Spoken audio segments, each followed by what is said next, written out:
வேவுகாரர்களை ஒழித்து வைக்க வேசிக்கு எப்படிங்க விசுவாசம் வந்தது? எப்படி தைரியம் வந்தது? யுத்தம் துவங்குவதற்கு முன்பதாகவே ராகாப் சொல்றா, எங்கள் தேசத்தை தேவன் உங்கள் கையில் ஒப்பு கொடுத்து விட்டார் என்று சொல்லுகிறாளே.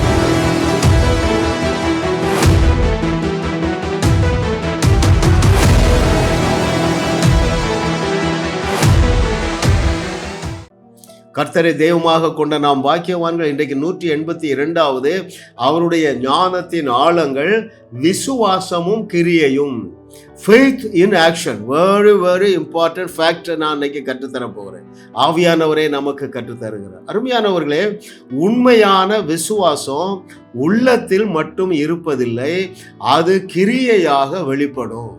ரொம்ப முக்கியமான ஒரு நிஜத்தை ஆவியானவர் கற்றுத்தருகிறார். நீங்கள் நினைக்கிறீங்களா? நான் சிலர்கிட்ட ஃபோன் பண்ணும்போது சொல்லுவாங்க, ஏம்மா நீ விசுவாசித்தாதான் உனக்கு இந்த காரியம் நடக்கும், நீ அழுகிறேன்னு சொன்ன. இல்லையா, நான் நல்லா தான் விசுவாசிக்கிறேன் அப்படிம்பாங்க. விசுவாசிக்கிறவர்களுக்கு அழுக வருமா? யோசித்து பாருங்க. தில்லு தான் வரும், தைரியம் தான் வரும்ல. அதோடு நின்று போகாது. விசுவாசம் உங்களுக்கு தைரியத்தை மாத்திரம் தராது, ஏதோ ஒரு விதத்தில் ஒரு கிரியையை செய்ய வைக்கும். நீங்கள் அப்படி செய்யவில்லை என்றால் உங்கள் விசுவாசத்தினாலே உங்களுக்கு எந்த விதமான பலனும் இல்லை. That's very important. தாவீதை எடுத்துடுங்க, எனக்கு விசுவாசம் இருக்கு அப்படின்னு சும்மா இருந்தானா? அங்க இருந்த கல்லை எடுத்து வேலையை முடிச்சிட்டான். இன்னைக்கு தலைப்பு என்ன? விசுவாசமும் கிரியையும். இதை குறித்து யாக்கோபுக்கு வந்த வெளிப்பாட்டை நான் உங்களுக்கு வாசிக்கிறேன். The book of James chapter 2 verse 17. 2:17 of the book of James. யாக்கோபு 2:17. அப்படியே விசுவாசமும் கிரியை இல்லாதிருந்தால் தன்னில் தானே செத்ததா இருக்கும். Very important.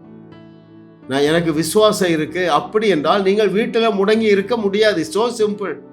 ஏதோ ஒரு விசுவாசத்துல கிரியை செய்வீர்கள். ரைட்? கண்ணு தெரியாம ஒருத்தர் வர்றான். இயேசு என்ன செஞ்சாரு? எனக்கு விசுவாசம் இருக்கு நீ போ அப்படி சொல்லல. உமிழ் நீரினாலே எச்சிலால சகதி உண்டு பண்ணி ஆக்ட் ஆஃப் ஃபெய்த். அந்த குருடன்ட்ட என்ன சொல்றாரு? எப்பா நீ போய் சீலோவாம் குளத்துல உன் முகத்தை கழுவுங்கிறாரு. நாகமான் யோர்தான் நதியில 7 நேரம் முங்க வேண்டும். இந்த கிரியைகள் செய்யவில்லை என்றால் அன்றைக்கு அந்த அற்புதங்கள் வெளிப்பட்டு இருக்காது.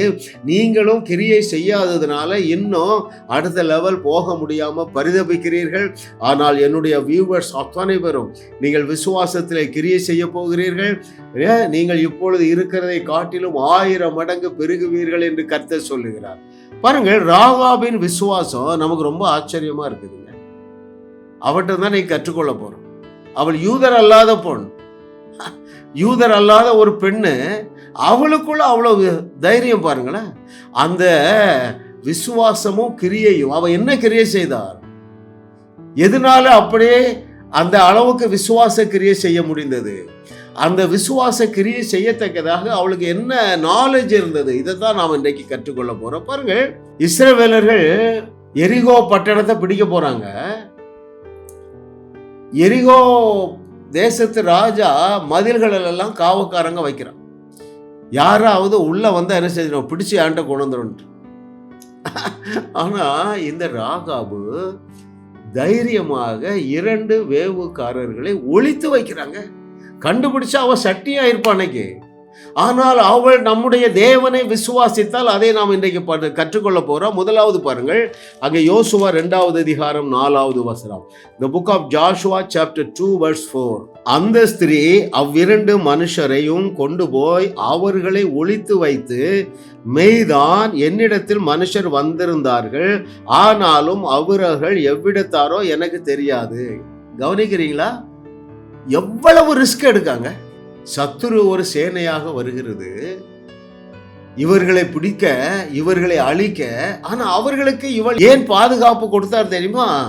அவளுக்கு ஒரு விசுவாசம் இருந்தது. அந்த விசுவாசத்திற்கு காரணம் என்ன என்று சொல்லி நாம பார்க்க போறோம். அது என்ன காரணம் தெரியுமா? நம்முடைய தேவனை குறித்து, எல்ஷடாய் தேவனை குறித்து யூதர் அல்லாத அந்த வேசியாகிய ராகாபுக்கு நாலேஜ் இருந்துங்க. இன்னைக்கு தேவனுடைய பிள்ளைகள் என்று சொல்லப்படுகிறவர்களுக்கு கூட அந்த அளவுக்கு விசுவாசம் இல்லை. ஏன்னா நாலேஜ் இல்லை. சத்தியத்தையும் அறிவீர்கள், சத்தியம் உங்களை விடுதலையாக்கும். இவளுக்கு என்ன நாலேஜ் இருந்து பாத்தீங்கன்னா உங்களுக்கு ரொம்ப ஆச்சரியமா இருக்குங்க. தேவன் செய்ததை கேள்விப்பட்டு நம்ம தேவன் மேல அவளுக்கு அவ்வளவு ஃபெய்த் வந்துச்சு. நான் அதை வாசிக்கவா உங்களுக்கு? அவள் என்ன கேள்விப்பட்டால், the book of Joshua chapter 2 verse 10 and 11. யோசுவா 2வது அதிகாரம் 10 மற்றும் 11வது வசனங்களிலே, நீங்கள் எகிப்திலிருந்து புறப்பட்ட போது கர்த்தர் உங்களுக்கு முன்பதாக சிவந்த சமுத்திரத்தின் தண்ணீரை வற்றி போக பண்ணினதையும், நீங்கள் யோர்தானுக்கு அப்புறத்தில் சங்காரம் பண்ணின எமோரியரின் 2 ராஜாக்களாகிய சீகோனுக்கும் ஓகுக்கும் செய்ததையும் கேள்விப்பட்டோம். கேள்விப்பட்ட போது எங்கள் இருதயம் கரைந்து போயிற்று, உங்களாலே எல்லாருடைய தைரியமும் அற்று போயிற்று. உங்கள் தேவனாகிய கர்த்தரே உயர வானத்திலும் கீழே பூமியிலும் தேவனானவர். என்னால இத யோசிக்கவே முடியலங்க. she could find a great fact, unique fact. எப்ப உங்க தேவன் தான் தேவன், ஏனென்றால் தேவனால் மாத்திரம்தான் சிவந்த சமுத்திரத்தை 2ஆ பிரிக்க முடியும். ரைட்? அவர் செய்த அதிசயங்களை நான் கேள்விதான் பட்டேங்கிறா. பயங்கர ஃபெய்த் வந்துட்டு நம்ம தேவன் மேல. அதை விட இதை கேட்டுக்கொண்டிருக்கிற மகனே மகளே, நம்முடைய தகப்பனாகிய தேவனை உன்னால அதிகமாக விசுவாசிக்க முடியுமே. அவளுக்கு இப்படிப்பட்ட சரித்திர புஸ்தகம் இல்லையே. இதில் சுமார் 100 இடங்களிலே தேவன் எப்படி அற்புத கிரியைகளை செய்து பிரச்சனையை தீர்த்து வைத்தார், வழியே இல்லாத இடத்துல வழியை உண்டு பண்ணினார், மரித்தோரே உயிரோடு எழுப்பி, இதெல்லாம் எதுக்குங்க எழுதி வைத்திருக்குது?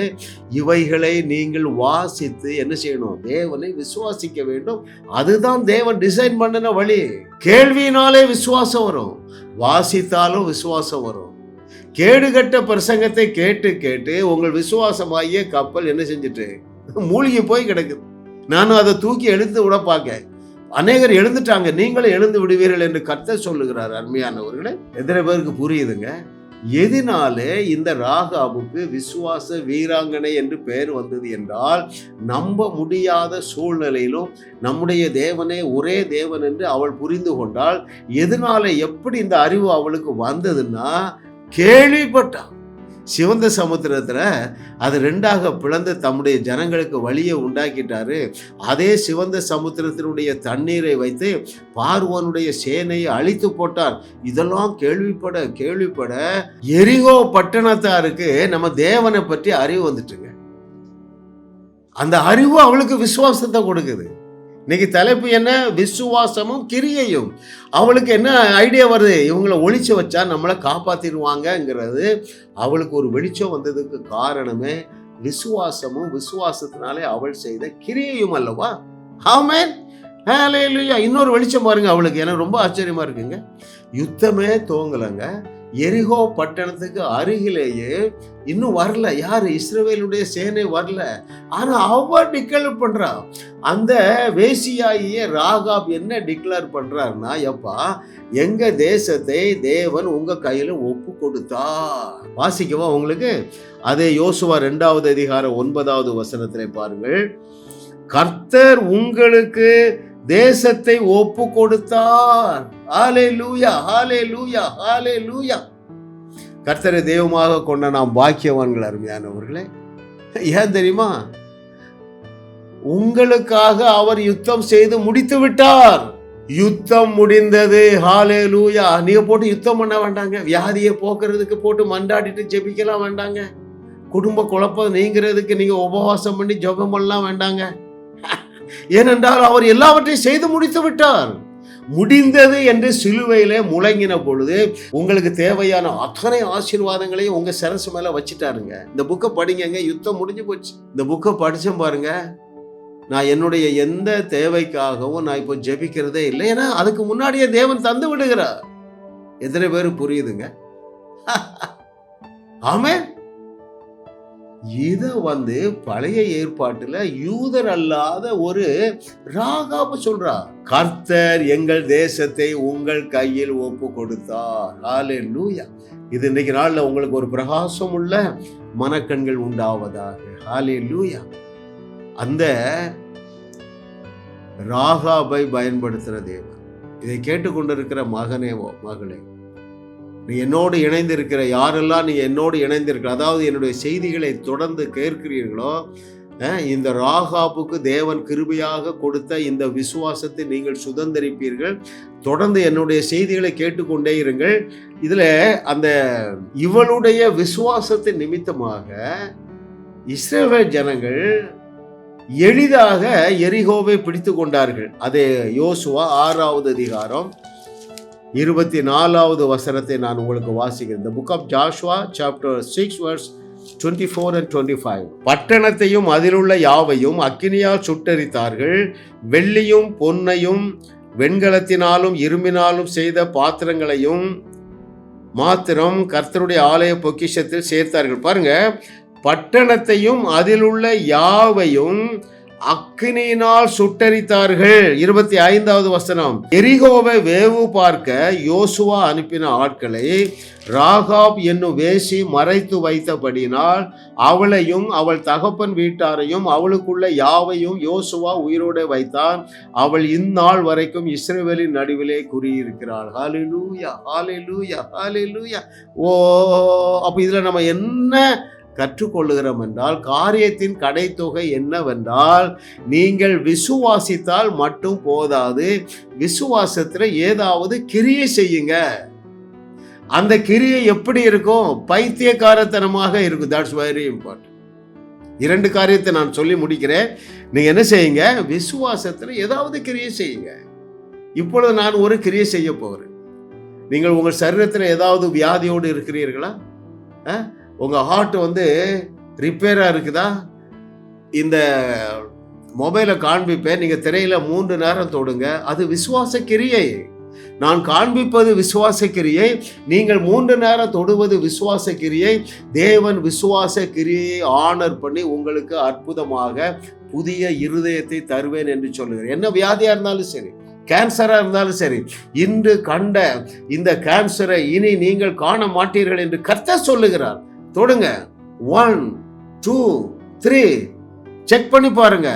அந்த வியாதி அங்கே இல்லை. அருமையானவர்களை, இப்படித்தான் வேதம் முழுவதும் யாரெல்லாம் சிம்பிளா விசுவாசத்திலே பைத்தியக்காரத்தனமாக கிரியை செய்தார்களோ அத்தனை பேரையும் தேவன் கனம் பண்ணி அவருடைய தேவைகளை சந்தித்திருக்கிறார். வாரந்தோறும் சென்னை முகப்பேரில் நடைபெறும் கிங்ஸ் அண்ட் குயின்ஸ் அசெம்பிளி ஞாயிறு ஆராதனைக்கு அன்புடன் அழைக்கிறோம். சத்தியத்தை சரியாக அறிந்து வெற்றி வாழ்க்கை வாழுவீர்கள்.